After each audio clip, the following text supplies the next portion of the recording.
Crypto all-in les gars, plus le choix les gars, c'est la vidéo du jour. Il me tardait de vous la faire, on va parler de ça aujourd'hui et pas mal de choses et sur lesquelles je suis rentré. Aussi quelques petites réallocations de mon portefeuille, enfin en tout cas pas mal de petites choses et il me tardait de vous faire cette vidéo. C'est parti avec un BTC qui nous fait un rebond, il a même comblé son gap CME, il est monté à 102 000 $.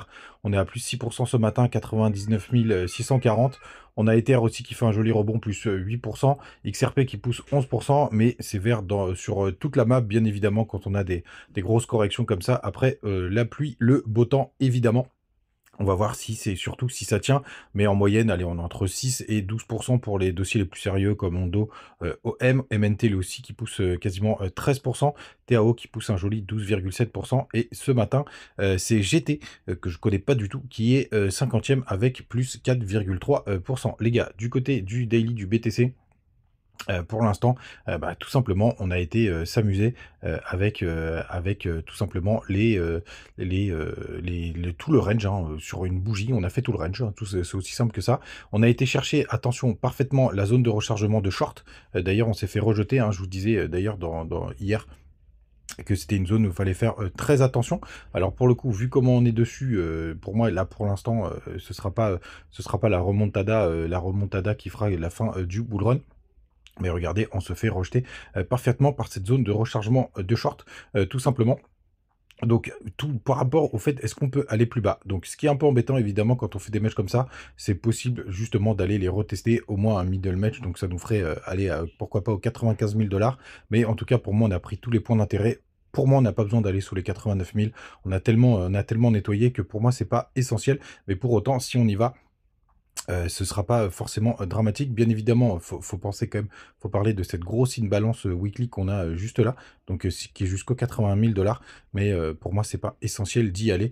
Le nettoyage qu'on a vécu hier, enfin ces derniers jours en fait, c'est même pas qu'hier, pour moi est plutôt sain, plutôt cohérent et plutôt suffisant, tout simplement. Et on voit qu'on est tout simplement encore rejeté par cette figure. On a eu une petite mèche hier et ce matin, on se fait rejeter parfaitement par cette figure, donc il faut bien l'avoir en tête, même s'il y a des mèches qui dépassent. On a une confluence le 7 février 2025 autour d'un double point de contact avec le range et tout simplement la figure. On l'a réintégré parfaitement sur le RSI.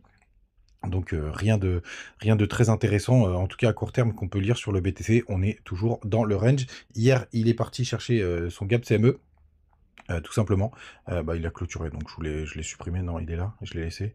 Il est là, ouais, non, je l'ai là. Il a été clôturé parfaitement, donc ça c'est fait. C'est plutôt propre, donc ça fonctionne toujours aussi bien les gaps, mais bien évidemment le risque c'est toujours l'amplitude.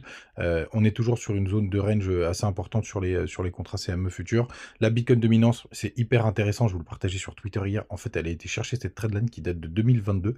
Elle est repartie la chercher. Je pensais qu'on la verrait plus jamais. Bah écoutez, bah si, on a été chercher un nouveau plus haut et on a été chercher cette trendline. Alors 64%, on peut quand même aller regarder ce que c'était. 64%, c'est toute cette zone de travail qu'il y a juste là, hein, qui sont des zones qui ont été touchées par tous les anciens bull run. Est-ce que pour autant on peut parler de all season? Bien entendu que non. Pour le moment, c'est tellement le bordel. Ether, il a quand même pas trop mal rebondi, mais un peu tardivement, puisqu'on le voit juste là. Hop, toujours pas de structure intéressante. Ce qui est intéressant quand même, c'est qu'on est entrant encore, on fait une belle divergence weekly, tout simplement sur le RSI, qui n'est pas encore, enfin si, qui va être validé, sauf si on fait un nouveau plus bas, mais par le passé, ça nous donne pas grand-chose. En daily aussi, je crois qu'on a cette divergence, non, on l'a pas en daily, tout simplement, mais on est toujours sur des grosses zones de capitulation. Il n'y a rien aujourd'hui qui indique un signe de retournement. On peut même aller dans les petits time frames pour voir ce qui se passe, mais ouais, en 4 heures, il y a une petite consolidation à la rigueur, mais rien de très intéressant pour le moment. S'il y a un tout petit un tout petit WH4, pour l'instant, ça nous en dit pas, ça nous dit pas grand-chose sur une nouvelle performance de BTC. Ce que je voulais vous dire aussi, c'est un scénario que je voulais vous repartager. Enfin, c'est dommage, vu que j'ai plus sur TikTok, il y a plus tout l'historique des vidéos que j'avais mis de côté. C'est tout simplement, alors vous avez ce grand canal du BTC, et d'ailleurs on voit qu'on a été rejeté parfaitement par le middle range, et encore une nouvelle fois ici. C'est vraiment très intéressant et souvenez-vous, j'ai aussi cette théorie du triple top, tout simplement qui pourrait, arriver sur ce cycle et j'espère que ce ne sera pas aux alentours des 110 000 mais c'est pas impossible et regardez, on enchaîne divergence sur divergence weekly, c'est quand même impressionnant. Vous voyez, là, il y a le top, qu'on a eu au mois de mars 2024 et on a une grosse divergence weekly qui est en train de qui s'est formée. Vous le voyez ici, on a fait un nouveau top et tout simplement on est plus bas et je pense malheureusement que au niveau du RSI, s'il y a la fin de bull run, elle va se faire sous divergence weekly. D'ailleurs, je vais tracer la petite trendline juste là. Je ne serais pas surpris qu'on ait tout simplement une belle divergence qui nous accompagne jusqu'à la fin du bull run, si on peut parler de bull run. En tout cas, cette trendline, je vais la garder parce que je ne serais pas surpris que quand on revienne la visiter, soit potentiellement aussi le top du BTC. Bref, il y a plein de petits indicateurs qu'il faut garder en tête pour être le plus proche de la réalité possible. En tout cas, en termes d'expansion, on n'a pas été touché les 161,8 parce que c'est aux 129 000 tout simplement. Là, on est entre les 1 et 161,8. 1,161,8. Pour le coup, on est pile au milieu. Regardez, c'est très très beau. J'espère quand même qu'on aura cherché ces 128 000 qui sont pour moi une des targets principales sur ce bull run, parce que je trouve que tout le monde est un peu trop bull. Bien évidemment, sur les alts, faudra voir ce que ça donne à ce moment-là. Donc les gars, moi je suis plutôt là pour le coup, pour moi c'est la correction, elle était plutôt propre. C'est le record de liquidation de toute l'histoire. Là on a les fundings qui sont encore très très bas, on en a beaucoup de négatifs d'ailleurs pour le coup. Donc je l'ai joué tout simplement et vu que je suis rentré sur un bon point d'entrée, c'est plutôt propre. On va repasser du côté de Twitter, tout simplement pour refaire le point sur tout ce qui s'est passé hier. Donc je vous ai dit que moi j'allais le tenter avec l'ouverture des marchés américains. S'il y a une news, enfin s'il y a un dump, pour moi ce serait très intéressant de rentrer sur les cryptos. Donc j'ai attendu 14h30, j'ai attendu que les choses se passent et j'ai vu que ça commençait à frétiller.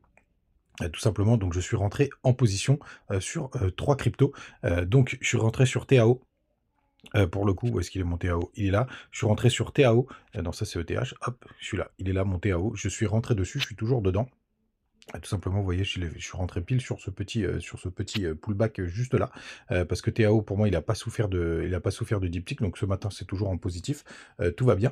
Mais par contre, je vous le dis, les gars, moi, je suis mis mon stop à break-even, tout simplement, donc ce trade, il peut plus être perdant, donc je le mets à break-even, c'est-à-dire à mon point d'entrée, plus un peu plus, pour que ça paye les frais. Vous voyez, je suis rentré à peu près à 304 et j'ai dû mettre mon stop à 310, quelque chose comme ça, et comme ça, les frais sont payés. J'ai fait pareil sur Ether, parce que Ether sous-performe et ça me rend complètement barjot, tout simplement et je considère qu'il il peut faire que mieux.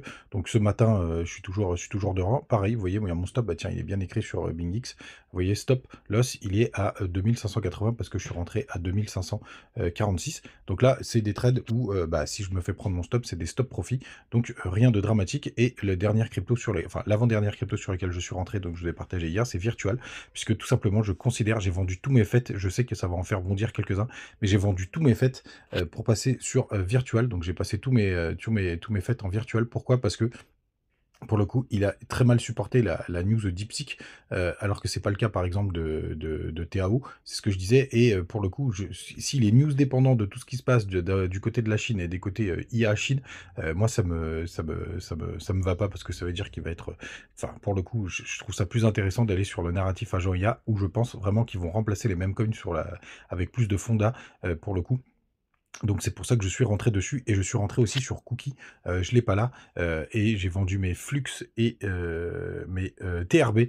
Je sais pas pourquoi j'ai acheté du TRB d'ailleurs, à l'époque c'était de la merde, tout simplement pour passer sur Cookie, qui a pas mal retracé. En tout cas, ce que je voulais rappeler, c'est que je suis pas le trader de l'année, je me suis fait éclater quand même sur les dernières semaines, vraiment comme je me suis jamais fait éclater. Mais en tout cas, je l'attente parce que pour le coup, pour moi, c'est un bon moment. Et là, l'avantage, c'est que vu que je suis bien rentré, je ne peux plus perdre. Donc c'est une grosse correction.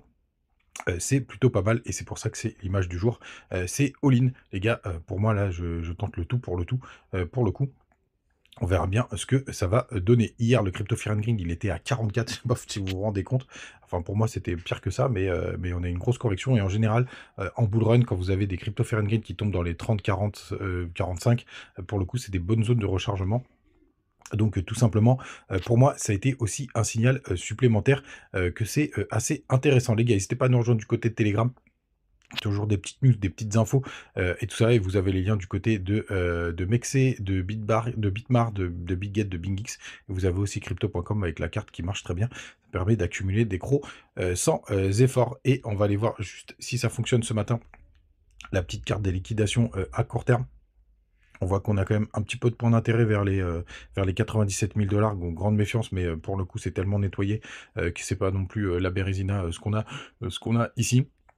Et si on passe sur les plus grandes après, on voit quand même aussi que, ouais, les confluences, ils sont plutôt aux alentours des 98 000 $ jusqu'aux 97 000. On va voir si on a besoin d'y aller. Mais en tout cas, en ce moment, en tout cas, moi, je considère potentiellement qu'on a touché le point bas. Mais après, je vous le cache pas que c'est facile à dire, puisque je suis, pas trop mal rentré. Les gars, n'hésitez pas à me dire ce que vous en pensez en commentaire. N'hésitez pas à me dire si vous avez, réorganisé votre portefeuille. Pour le coup, moi, je vous partage toujours les réallocations, que j'ai fait. Elles sont assez simples. J'ai encore des convictions sur les RWA qui ont pas mal performé d'ailleurs sur ce rebond. Toujours agent IA et cetera. Et après, quelques dossiers, sérieux et solides, sur lesquels je suis, positionné. Mais mon plus coupable désormais, puisqu'en plus il tient très bien, c'est le BGB, qui continue à m'apporter des cryptos, gratos et qui se tient très, très bien. C'est un des cryptos qui a le moins reculé, sur cette correction. Mais évidemment, ce ne sera pas celui qui fera des plus grosses performances parce que maintenant, il est bien rentré dans le top. Mais je préfère m'orienter en tout cas vers des cryptos solides et plutôt des leaders, même si j'ai quand même encore une collection de low cap que je garde parce qu'on n'est pas à l'abri de faire des grosses performances sur ces cryptos. Vous savez tous les gars, passez une bonne journée et on se retrouve demain comme d'hab. Ciao.